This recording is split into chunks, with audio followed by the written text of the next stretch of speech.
it's in the mail so I can sit up here and defend against that, which is in my affidavit of fact. That's what I'm saying. My affidavit of fact that he has. Calm down. Do you have control over yourself? I sure do. Okay, well, that means you need to wait till I finish asking the question before you can answer it. And you also need to control your tone. Do you understand that? Because if I perceive your behavior to be a threat, you're going to go into custody. Do you understand that? In Lansing, Michigan, inside the 54A District Court, Corey Deshaun Blocker appeared on his own behalf in a civil case against his former landlord, South Washington Park, over a 2023 eviction. Blocker believed he had been wronged through retaliation, an illegal eviction, and a system that seemed to fail him at every turn. He arrived with affidavits, administrative complaints, and a list of grievances that reached far beyond the eviction itself. The landlord's attorney had already asked the court to throw the case out. Judge Kristen Simmons was about to hear both sides. Whether both sides were ready for each other is a different question. Okay, on the record, in the matter of Corey Deshaun Blocker versus South Washington Park, this is 25-06485. Is that you, sir? That's me. Yes, ma'am. Counsel appearance. Good afternoon, Your Honor. Jeff Klug appearing on behalf of defendant South Washington Park. Okay, and your name for the record, sir? Corey Deshaun Blocker. Okay, Mr. Blocker, as present as the plaintiff and pro per, and then Mr. Klug, you are representing South Washington Park. This was scheduled for motion for summary disposition, which the defendant filed against you, Mr. Blocker, but I don't see where you responded. Yes, I responded by affidavit of fact that the defendant has not disputed line for line.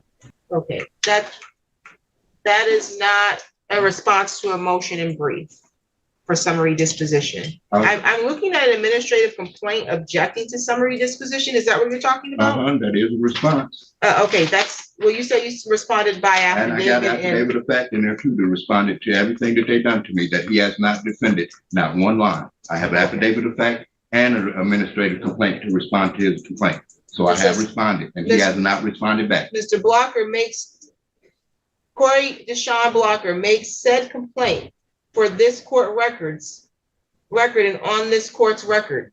Corey Deshaun Blocker makes this administrative complaint to object the summary disposition motion for January 12, 2026 for the delay tactic it is by this court. First, Kristen D. Simmons, should be Judge Kristen D. Simmons, recuse yourself as you are supposed to do by law. Second, until the defendant can respond by affidavit only, there is no need for summary disposition because this case is going to be granted by judgment by default in the tone allowed by law to be responded. The fact that the defendant cannot responded and Kristen D. Simmons was supposed to recuse herself, furthermore, proves the fraud upon the court that was committed and the fraud upon the court still being committed because the judge is providing an unfair advantage to try and save her from being hung to death for fraud upon the court committed by Kristen D. Simmons. Therefore, the defendant has the time given by law to respond to this case will be granted full and final judgment with no further need for litigation. That's the response you filed? No, I've got an affidavit of fact. Can you read my affidavit of fact? We're gonna stop here because as I perceive this is the response you received, Mr. Klug? Yes, Judge, that is the response that we received. There appears to be some threats in this response. What does this mean? Because the judge is trying to save herself from being hung to death. That's brought upon the court to you as treason against the interstate commerce and the United States Constitution. And dropped the fraud upon the court. I stated what was I'm asking a specific question. All I'm doing is giving a specific answer. You're going to answer my question, and you're going to operate with decorum and control over yourself. I got it. Or you see this officer back here? You see him? Mm-hmm. I will put you in custody for contempt. On what ground? You yell in my court, and I didn't yell at your court. Control yourself.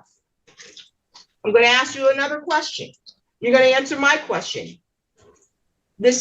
What does it mean when you say the judge is trying to save herself from being hung to death. Is that a threat? No, ma'am. Like I just explained, that is, if you are convicted of fraud, because I'm going to go down and file a judicial misconduct against both y'all, because he didn't send the mail so I could sit up here and defend against that, which is in my affidavit of fact. That's what I'm saying. My affidavit of fact that he has. Calm down. Okay, my affidavit of fact that he didn't defend, it states that he knew my exact address and sent it to the wrong place. So I didn't even get to the defendant until after I sent the affidavit of fact. He knew your exact He address. knew it exact because I sent it. What to the wrong address? I sent to change the address and he got it. What did he send? What did he send to the wrong address? He sent the whole complaint, the motion for summary judgment. Summary deposition. He sent all that to the wrong address purposely. And you can see when I sent the change of address, it's after he sends the summary deposition to the wrong address. That's judicial misconduct. So he's not a judge, sir. So he doesn't get judicial misconduct. Okay. Did you receive? No, I didn't. I had to come up here. Did I ask the question yet? Did I ask the question? All right, man. Thank you. I got with this one. Do you have control over yourself? I sure do. Okay, well, that means you need to wait till I finish asking the question before you can answer it. And you also need to control your tone. Do you understand that? Because if I perceive your behavior to be a threat, you're gonna go into custody. Do you understand that? Did you receive his motion for summary disposition? No, ma'am. Okay, when did you find out about it? When I came in here to file for motion for judgment by default. Okay, and that's when you were notified that he had filed a motion. Okay, this looks like this was back in November. Counsel, where did you serve the motion for summary? Your Honor, in Mr. Blocker's administrative complaint, his address listed is the 1704 Kelly Road, Mason, Michigan, 48854. That is where we served the motion for summary disposition on. And his administrative complaint objecting to the summary disposition, he dates it December 3rd, 2025. So he filed a response that he dates December 3rd, 2025. So that's, I'm looking at this. Our motion for summary disposition was dated November 13th, 2025. And proof of service should have been, my assumption is that same day. Let me look at the proof of service here attached. Yeah, November 13th, 2025, we sent the motion for summary disposition to his address at Kelly Road, 1704 Kelly Road, Mason, Michigan. He then filed that administrative complaint objecting to the summary disposition. He dated it December 3rd, 2025. This court then renoticed the hearing from the January, what date was that? The January date to today's date at 2 p.m.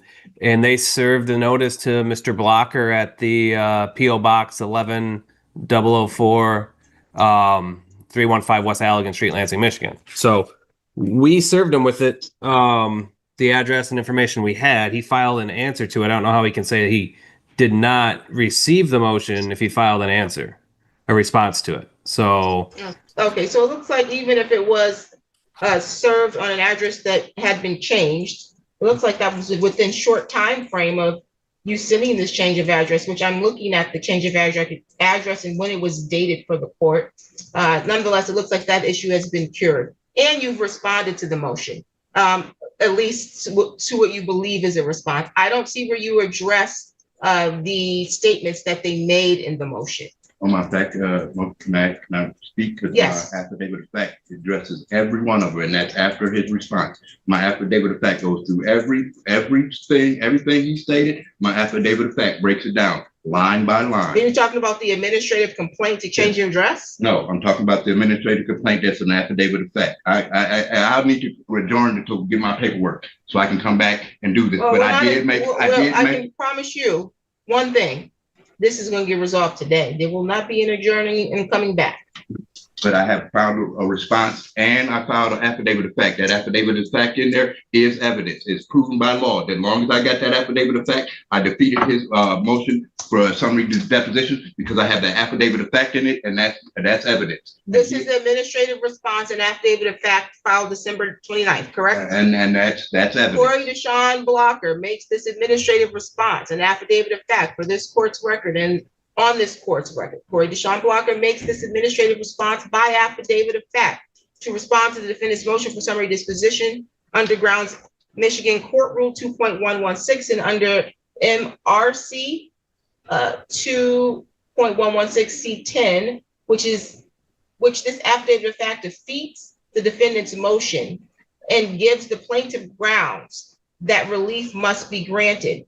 Corey Deshaun Blocker states for the record with this affidavit that on November 15th, 2023 at around 2 a.m., Corey Deshaun Blocker, resident, was broken into by Lansing Police Department for what should have been a civil complaint.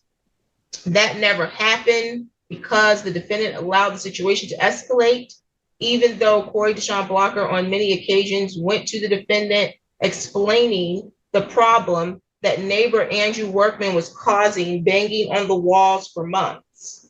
The reason the defendant allowed Andrew Workman to bang on the wall was because the defendant was retaliating against Corey Deshaun Blocker for filing a lawsuit against the defendant because of repeated requests for the first month's rent and deposit, which Corey Deshaun Blocker said the computer proved. But the defendants for 3 months sent letters demanding the payment. After the lawsuit was filed, the defendant finally acknowledged payment, but then the banging on the wall by Andrew Workman began. And even though the defendant and the Lansing Police Department stated that Andrew Workman was going to be evicted, Corey Deshaun Blocker is the one who was illegally incarcerated and evicted on January 15, 2024 by the defendant. Because this court never allowed Corey Blocker's appeal to proceed, that the record show he verbally requested in court. Then there is the fact that Ingham County Jail purposely held Corey Deshaun Blocker's written motion for appeal and never allowed it to reach the courts in time. Then there is the fact that Corey Deshaun Blocker's puppies were stolen out of his residence by Ingham County Animal Control with the consent of the defendant and no written consent from Corey Deshaun Blocker to enter his residence, which is illegal and makes the defendant liable for Corey Deshaun Blocker's puppies being killed and sold by the Ingham County Animal Control. Then there is the fact that Judge Carol Koenig and Cole then illegally incarcerated Corey Deshaun Blocker for child support case that was closed in 2005 when the child died. But both judges reopened the case without congressional authority to do so by law, which violates Corey Deshaun Blocker's Sixth Amendment because the codes that were used violates the U.S. Constitution 14th Amendment right to due process, furthermore, giving grounds that relief can be granted. Then there is the fact that Corey Deshaun Blocker was illegally incarcerated for 4 months, which the fact that Corey Deshaun Blocker was not convicted on any charge proves that the defendant and its affiliates concocted and purposely committed treason against the United States Constitution for the purpose of denying Corey Deshaun Blocker from being made whole. Now there is the fact that this court is still committing fraud upon the court by the judge not recusing herself for conflict of interest, which was done in the case 23-028252LT, because she by law must recuse herself by law. Then there is the fact that the docket text proves that the defendant's motion was sent to the wrong address on purpose. The courts knew it was sent to the wrong address and committed fraud upon the court by allowing the motion date to be set without proper service, which furthermore proves the defendant and their affiliates' guilt beyond a shadow of a doubt and grounds that relief must be granted by law. This affidavit was given in response for the purpose of giving evidence to defeat MCR 2.116C78 and MCR 2.116C10, which this affidavit of fact defeats both codes. Therefore, by law, the defendant has 10 days by law to respond by affidavit, only defeating line by line, signed and notarized. Counsel, you can respond. Your Honor, the defendant has failed to state a relief for which a complaint for which relief can be granted against the defendant. This all stems from the landlord-tenant eviction case that was filed in 2023. A hearing was held. My client was granted judgment in its favor. Mr. Blocker was not happy with it. He didn't follow the proper procedures to appeal that. Instead, he filed a complaint almost 2 years later against my client and alleging the same facts arising out of what the hearing already had pertaining to his eviction. The administrative complaint is attached as Exhibit 1 to my motion and to defendant's motion. And again, he doesn't allege he doesn't plead anything in which any kind of complaint can be asserted against the defendant. Instead, most of the complaint is alleged against you, Your Honor. And I find it very disturbing. I've never experienced this in my entire almost 18 years of practicing law. I don't know if you have, but in there, he demands that the judge who ruled in this case be hung to death for treason against the U.S. Constitution, 6th and 14th Amendment. I have never seen somebody make these statements about a judge. And then he also goes on and alleges you should recuse yourself from hearing this case because you heard the original landlord-tenant matter. But the fact of the matter is, Your Honor, Exhibit 1 to defendant's motion for summary disposition is the plaintiff's complaint. He has not stated any kind of relief from which he can be granted against the what defendant did. In fact, most of it is directed against the court. So at this time, I would state that that defendant's motion be granted and plaintiff's case be dismissed with prejudice. Thank you. Thank you. Did you have anything else you Yes, wanted to I want add? to respond because what the law states is not me doing any derogatory to the judge. The law states for treason amongst interstate commerce and treason amongst the United States Constitution, what must be done. That he's sitting up stating that what the Constitution states, that is not here nor there. The fact that I gave evidence, because I gave evidence, new evidence of what sat back, because they didn't bring no evidence of the puppies. You didn't make them bring no evidence of puppies being walked around, none of the stuff that you granted. And that the fact that you recused yourself in that first case, like I said, I got to go get the paperwork. You did recuse yourself and then came into this case and didn't recuse yourself. Like I said, no matter what, I'm going to appeal because you did recuse yourself. Sent me the letter recusing yourself. Now that you're sitting here, I don't know what he's talking about. He got the letter that you recused yourself too. You did recuse yourself. I'm not being derogative or nothing. That's a fact. You did recuse yourself in the first case. So how can you take this case on now? Okay, I'm done. thank you. I'm glad that you're done, sir. Let me be clear. I distinctly remember the eviction. Mr. Blocker was in the custody of the Ingham County Jail. The court did not recuse themselves. They had no reason to recuse themselves. The court held a hearing on the eviction and the plaintiff was granted the eviction. What happened with your dogs and anything else after the fact, the court had no control over, nor did the court have any involvement.